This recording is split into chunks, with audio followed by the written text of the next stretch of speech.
Hello and welcome to Colin Bradley Artcast. I'm Stephen Bradley. And I'm Colin Bradley. How you doing, Dad? I'm very well. Dowling Brawl says, how are you doing up in Cornwall? Oh, no, should I say down in Cornwall?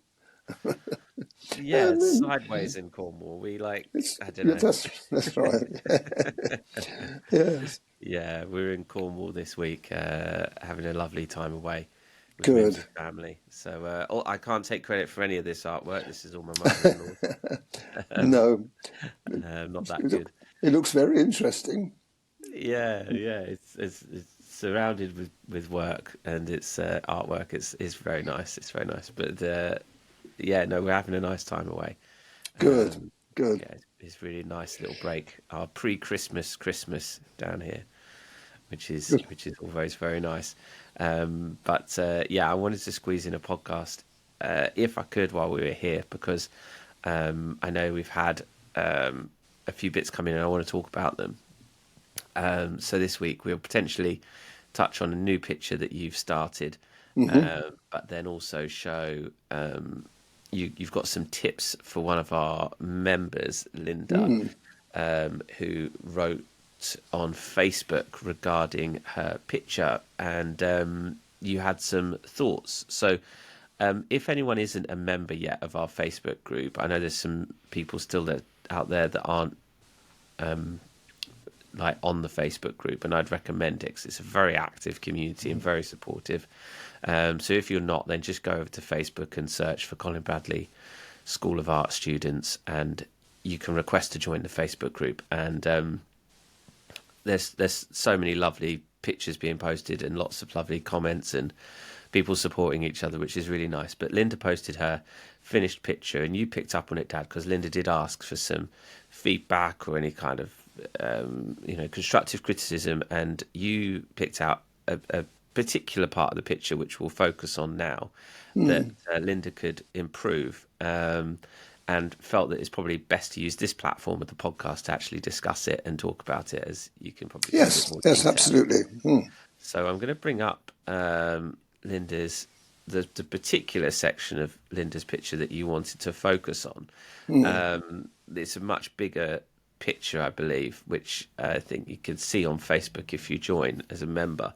But let's talk about this particular part and why you picked up on it, Dad. Mm. Well, animals are not that difficult to do. Portraits are very difficult to do. Now here we've got a situation where we've got an animal, and you can't see the animal here, but it's made a lovely job of this. It really is. And I could understand why she wanted to keep the hand in. However, if you put something like that in, you've got to make it a bit more believable. And she's done a really good job of it in terms of structure, but it lacks a few little things that I was a bit concerned about, because this is a commission, so it's going to go in on to somebody who wanted the dog. Now, it could be, I hope I'm not going on too long, but I'd like to explain it. It could be that on a commission, it's to somebody who wanted a picture, not necessarily any art. You know, they're not an artist as such, so they wouldn't pick up on the things that I would pick up on.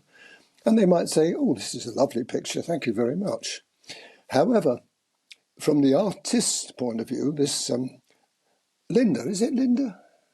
Yeah, Linda's point of view, she would probably look back on that later on and think, oh, I wish I'd done perhaps a better job of it.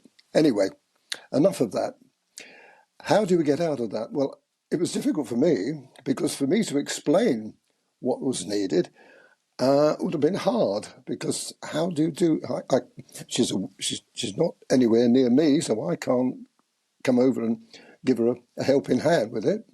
So what I did was I did a copy of it on normal cartridge paper, actually, and I made an effort to try to improve the picture of the hand for her. Are we going to show that, Steve? I'm not sure we're going to show the finished picture. Anyway, let's just talk about that just for a minute while we've got it on the screen. Yeah, I'm going to show this on screen and then we'll go through stage by stage. Okay, you've got the hard line where the hand comes out of the sleeve. There's a hard line there. Now above that, you've got the thumb and the fingers, and then you've got the palm of the hand. Now that is an exaggeration, which I'm sure is not right. And from the original photograph, it wasn't like that. You could see that there was, see what I mean? I just thought I'd show up Now, the original reference photo just to... yes, see, so you can see what I was driving at there. So by doing that, you've made it kind of a little bit false. So my decision was, what can I do about it? Well, I did do, and you're going to see my picture, I did it as best I could. That's the original. This is, you can see side by side now. You see my concerns for, Yeah. I mean, the background is very good, and it's my kind of background, because that on the original would have been too much, would have commanded attention, which you don't want to do. But you can see now the difference between the two. So I did then proceeded to try on my photocopy picture to explain better what I did. So I used a few pencils and explained it. Let's show you took a few pictures along the way, which is very handy for us to see. Good. So we can explain what you're doing. Well, what I'm doing now, you see, is softening that line. You remember we were talking about that line on the hand? I'm softening it. Now, bear in mind, this is on a photocopy. It's not on the original picture. If it was on the original picture, I would have rubbed a little bit of that line out, but I couldn't do that on the photocopy. So I used 162. Yeah, I have to think in my numbers now. That's 162. And that would soften the line, because you can see already it's softening it. And as we go through the sequence here, you can see that I've used different pencils to give different effects, but my main concern was that area above the thumb, where the palm of the hand is showing.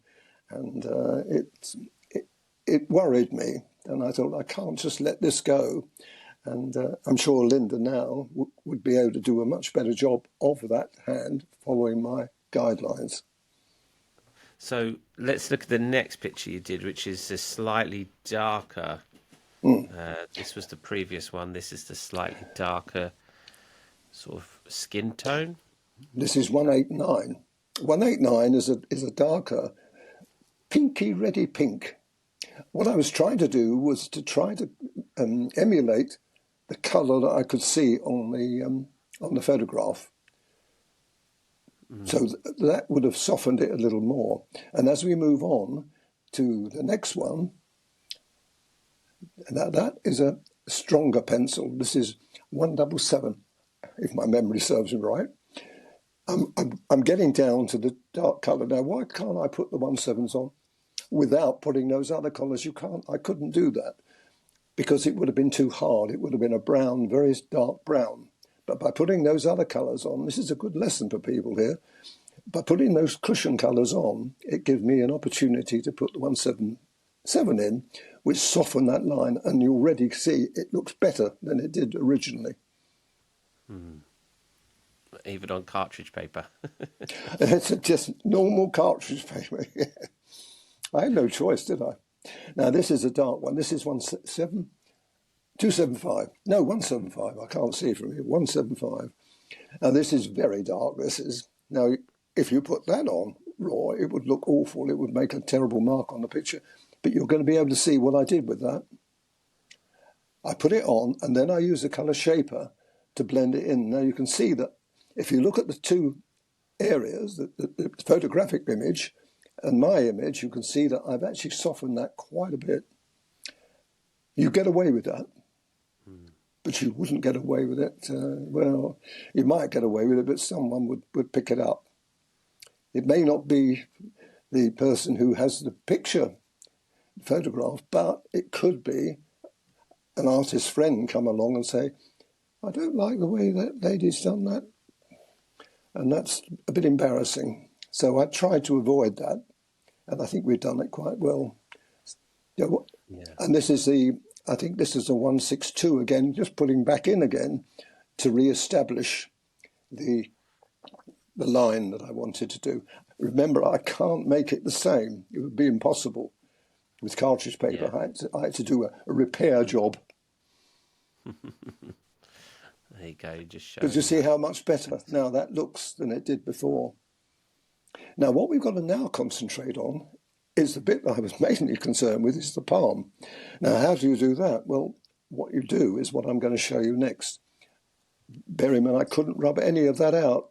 I had to sort of go over the top of it. But you can see already I've softened that palm. And as we move on, you'll see that it does improve. There you go.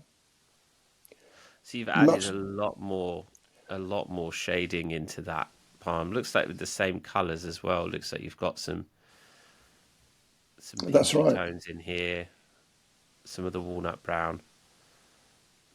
It's better. You get away with it now, whereas before it would have been too hard. So There you yeah, go. it's that shadow, isn't it? It's No, that depth that you've that's added right. in there. But Linda would be able to make a better job of it than I did because she'd have the original. So pastel into pastel works far better than pastel into cartridge paper. Yeah, absolutely. Absolutely.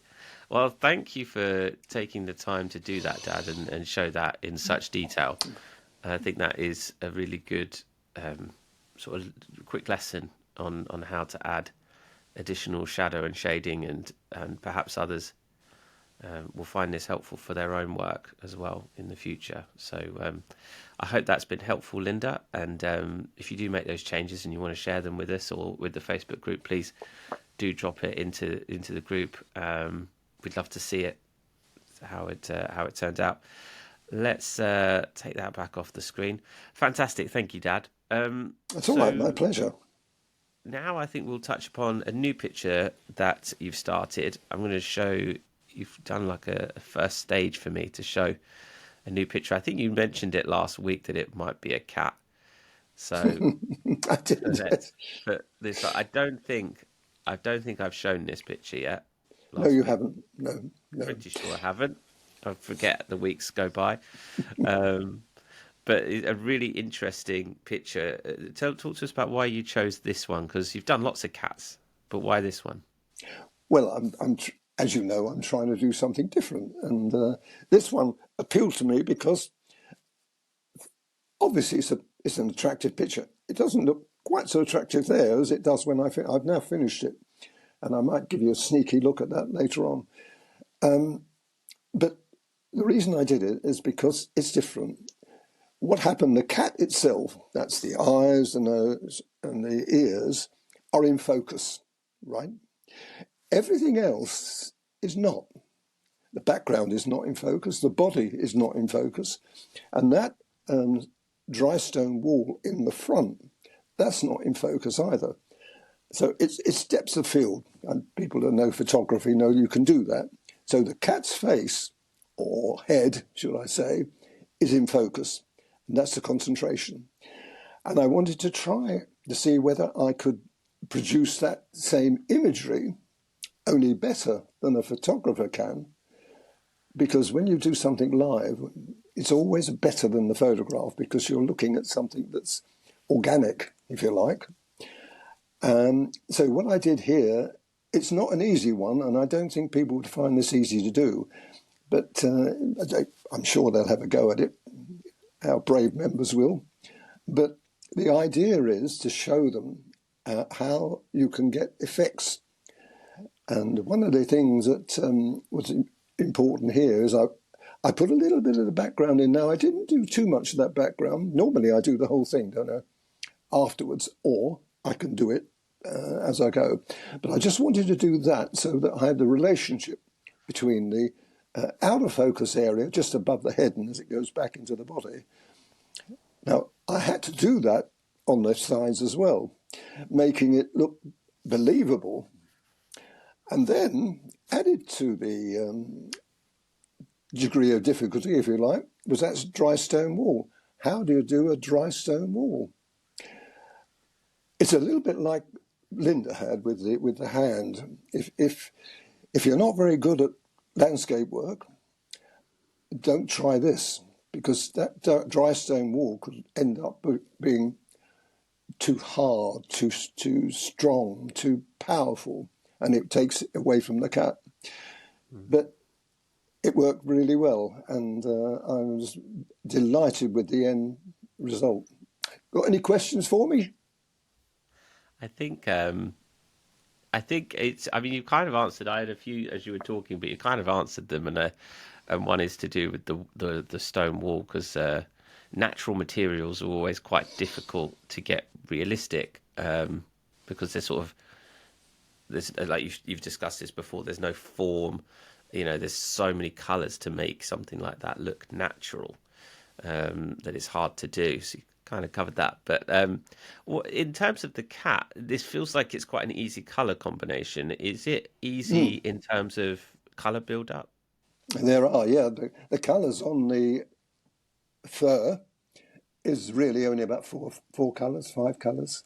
Not a lot. All the greys, obviously. It's the ears that are intriguing. And I don't Yeah. think you'll see me do ears like that, because if the powerful effect of those ears could overshadow the cat, all you could do really when you looked at the animal would see the ears. You wouldn't see the rest of it.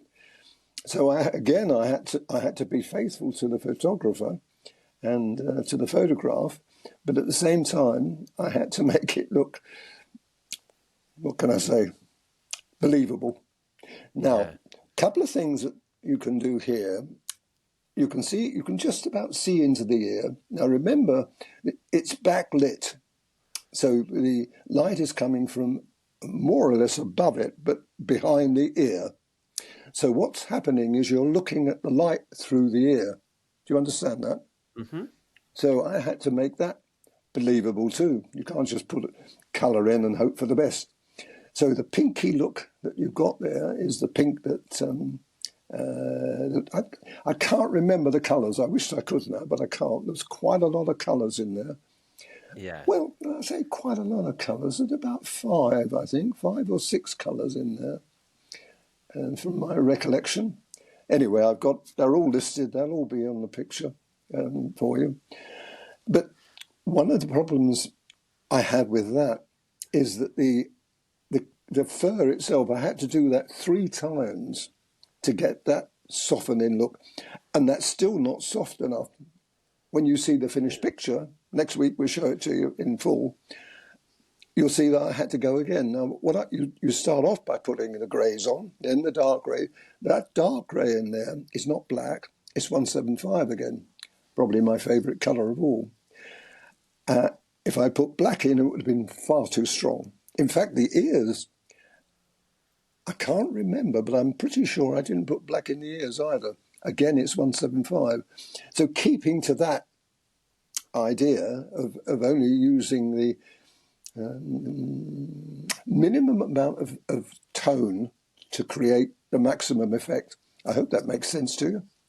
Yeah. So what I did there is I put the colours on, then I used a colour shaper to work in the same direction of the fur, and then reapplied the whites and the greys, did it again, and I've actually done it again. So I think there's 3 different applications to get that fur looking right. Interesting.